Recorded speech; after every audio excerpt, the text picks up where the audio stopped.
Hope kayo pati naman po pa sa King Up for the day kung saan po as na marami po fine. May iba pa dita po si King Pop. Heto guys.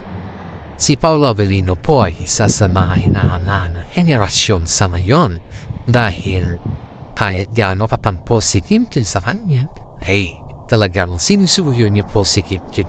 Yung pagsuyo niya po kay Tim Choice ayon dito sa ating legend na sources is parang old style na yung bang hindi niya susuyuin si Kim Chiu na yung mga generation sa ngayon hindi po daw yung na-appreciate ng mga ibang tao na pa hindi daw pag hindi paano to yung booking sa bawa narigtaran sometimes kasi may mga booking kasi tayo na hindi natin nalalaman yung may mga moody din pa ito patay kaya din ni Kim Chiu moody din sa paminsan-minsan. Siyempre nakakaroon din naman sa buhay. Itong si Paolo Avellino ay hindi daw sana papagod na sinusuyo si Kim Chiu sa lahat ng bagay. Yung pagsuyo niya daw guys is old-fashioned. Kaya dito daw na-appreciate ni Kim Chiu si Paolo Avellino.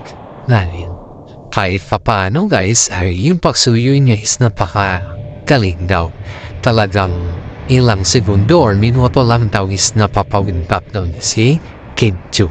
Ito yung mga time guys na may mga time na yun ba nainit ata yung ulo ni Kim Chiu kay Paolo Avellino dahil hindi daw ata dito riniplayan mahaga ata 4. That was before and until now naman sometimes may mga tampo-tampo rin si Kim Chiu kay Paolo Avellino na yung mga maliliit ng nabalay guys. Yung kasi yung mga tampo nito, yung mga maliliit ng nabalay, yun po yung tampo nito. Hindi naman yung mga sales factor or yung mga ano man dyan about sa financial. Wala naman sa ganun guys. Kundi yung mga in-issue ni Kim Chiu dito is yung mga tampuhan nila napakasip na yung pattern. Kaya dito naman po guys, si Paolo Avellino naman is mabait na magsuyo kay Kim Chiu. Kaya hindi siya yung nagsusurrender sa lahat. Kundi isa sa mga tao na napakabait, matipuno at napaka-fun pa, palais, napakagalang madaling siya sa guys. Hindi siya kasi gumagamit ng mga beautiful languages daw guys is kaya is pinahantahan niya si Kim Chiu. Para sa ganun po ay naramdaman daw ni Kim Chiu yung sincerity na kanyang pagsuyo. Kaya di pa natin makikita guys na si Paolo Avellino po ay ang daming nasasabi na bagay sila ni Kim Chiu. Ito guys yung dito sa ating legit na sources. Nakita daw kasi si Paolo Avellino na parang hindi naman nag-book pa kundi parang tahimik lang siya na naghihintay daw kay Kim Chiu.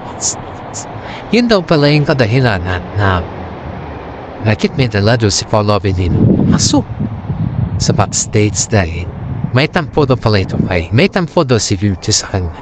Yun yung sinasabi natin guys na kahit gaano ka toxic or kahit gaano yung kumbaga kahit gaano yung kahirap ng schedule ni Paolo Avellino pero pagdating kay Kim Chiu humibigay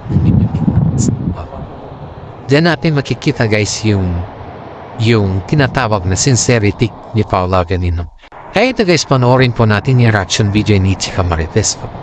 Dahil alam naman natin na si Chika Marites po ay totoong totoo sa kanyang mga reaction video. Okay, pasok po tayo kay Chika Marites. Panoorin po natin ito guys.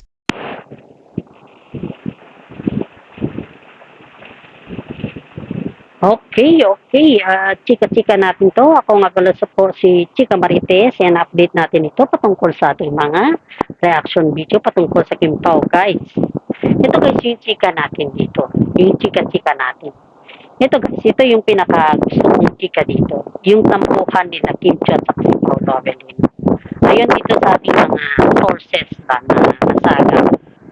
Sobrang lamig dito guys. Nilalamagan ako at saka yung mga natin dito. Sobrang lamig talaga. Ito guys, yung ayon dito sa ating mga nasagap na balita.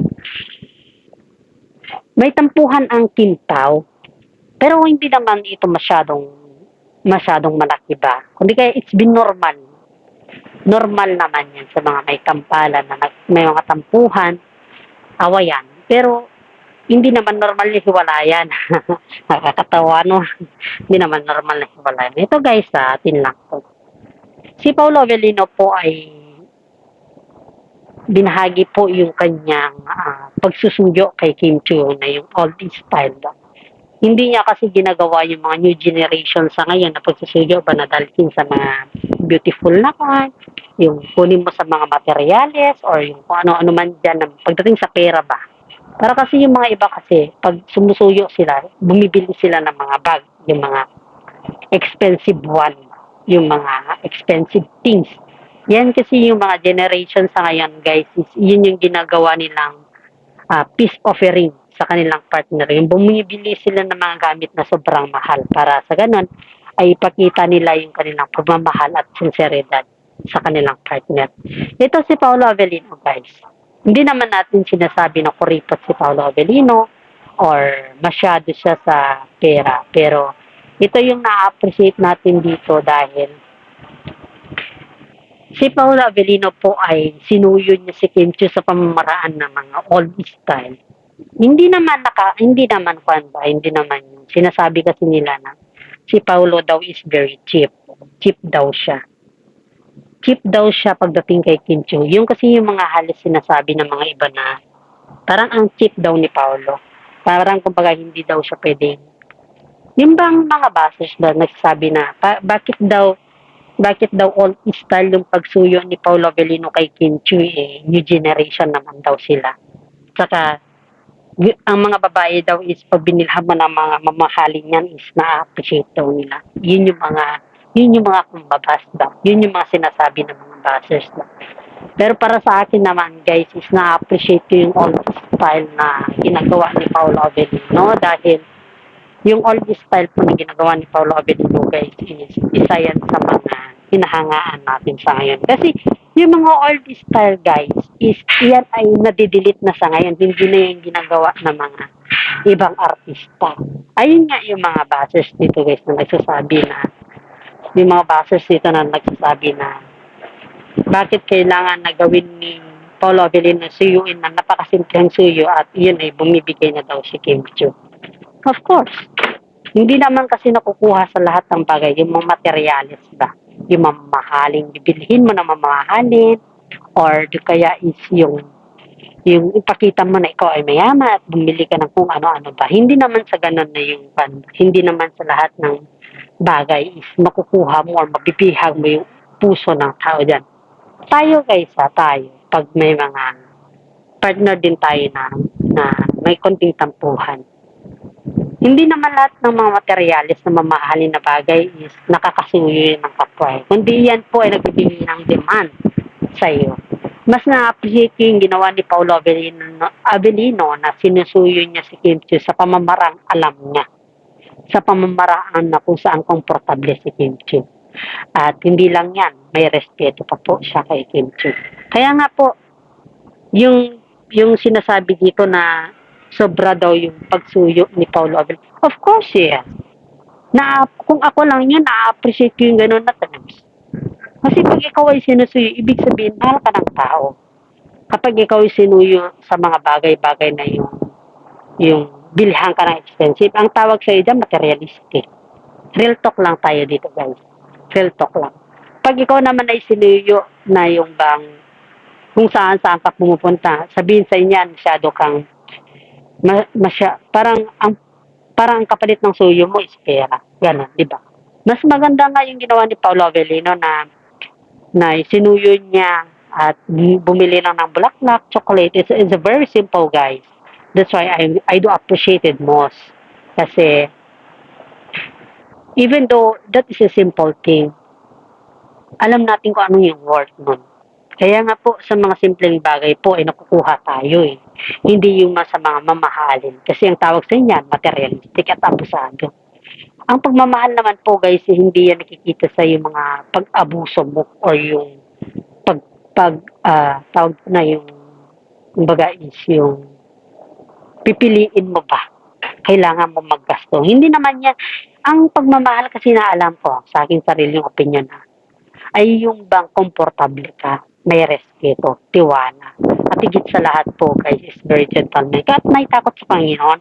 Tama na yun sa akin. Yun yung hinahanap ko kung sakaling ako man. At parang at the same time naman po is parang gano'n din po si Kim Chiu kay Paolo Avellino.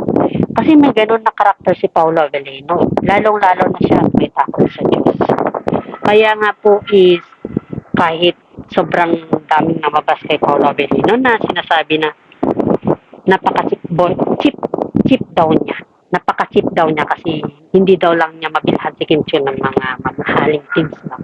Bakit daw si Kim Chiu lang daw yung kumbaga is parang sinasabi ng mga bashers is parang si Kim Chiu daw yung bumibili ng gamit ni Paolo Avellino which is very expensive one. Yun yung mga sinasabi ng mga bashers. Parang pinapalabas nila na napaka-cheap ni Paolo Avellino sa lahat ng dami. Si Paolo lang po kasi guys is very simple. Hindi kasi siya yung magarbo na kagaya ng mga ibang artista. Alam niya na kasi kung saan niya dadalhin yung mga earnings niya. At alam din niya po kung ano yung mga kahinatnan kapag wala siyang pera. Kasi naranasan din po kasi ni Paolo Avellino na nawalan ng mga ibang project guys. Yung mga project po na kanyang matatamo sa ngayon guys ay yun po ay pinaghirapan niya. Kaya hanggat maaari ay hindi naman siya cheap, pero alam niya lang kung paano umawak ng pera. That is the real talk dito guys. Kaya tayo dito guys, iniisip natin na yung sinasabi ng mga iba na sobrang cheap ni Paolo Avellino. Hindi ako pabor sa mga salitang gano'n, kundi ang akin po ay respeto kay Paolo Avellino. Kung nakikita nyo man na cheap si Paolo Avellino sa pamamaraan na alam niya, is bahala na kayo dyan. Pero sa akin is na-appreciate ko yung mga old style rather than the new generation style for today. Kasi ang for today guys is pag ikaw kasi ng suyo guys. Pag ikaw kasi ng suyo. Ang generasyon kasi sa ngayon guys is dapat bumili ka ng mga gold, mga expensive one, at saka yung mga peace offering na which is very too much high price. Kasi pag high price kasi yan is parang ang tinitignan kasi na magre-receive siya is masyadong mahal tong niregalo niya sa akin. Kaya kailangan ko siyang patawarin. Di ba? Parang iniisip mo din dyan is yung hindi na yung kusang loob mong patawarin yung tao kung may kasalanan man or kusang okay ka na sa kanya. So whatsoever man yan. Dahil yung binigay niya sa'yo is mas mahalaga pa kumpara sa pinakita niya sa'yo. Di ba? Yun kasi yung palaging nasisiksik sa utak natin sa henerasyon ngayon na magbigay ka ng mga very expensive one para ikaw ay mapatawad kung sakaling ikaw may sala. Parang tagano. Pero ako guys, hindi ako pabor sa mga ganon na taktika. Kasi parang sinasabi mo na binibili mo yung kapatawaran mo sa taong mahal mo sa buhay. Kung talagang mahal mo yung tao, wag mong gawan or wag kang gumawa ng mga terms na yung bang bilhin mo gaya ng mga material na bagay ba. Kunin mo sa mga santong dasalan at saka sa mga santong comfortable siya gaya ng mga ginagawa ni Kim. Yan po yung sarili kong opinion nito guys Gusto ko lang po maipaliwanag sa mga tao guys na hindi lahat ng mga cheap ay wala ng pera, kundi na-appreciate lang nila yung mga old style na dating. At sa ngayon guys ay yun pa rin yung pinapatupad ni Paolo Avellino pag tuwing siya po ay tuwing siya po ay nagsusuyo kay Kim Chiu. At yun po ay na-appreciate ni Kim Chiu yung ganun na terms ni Paolo Avellino dahil alam niya naman kung gaano naman kahirap yung pinagdaanan ni Paolo Avellino pag siya po ay nagkakaroon ng ganun na sitwasyon. Kaya hanggang dito na lang po ang ating reaction video at maraming salamat. Sana naman po ay bigyan niyo ako ng positive way naman dahil lahat po tayo positive way po. Maraming salamat. Okay, hanggang dito na lang po ang aking content. Maraming salamat po at God bless po sa ating lahat. Pakishare naman po yung ating video para sa ganun po ay matulungan yun din po ako. Maraming salamat at God bless ulit po.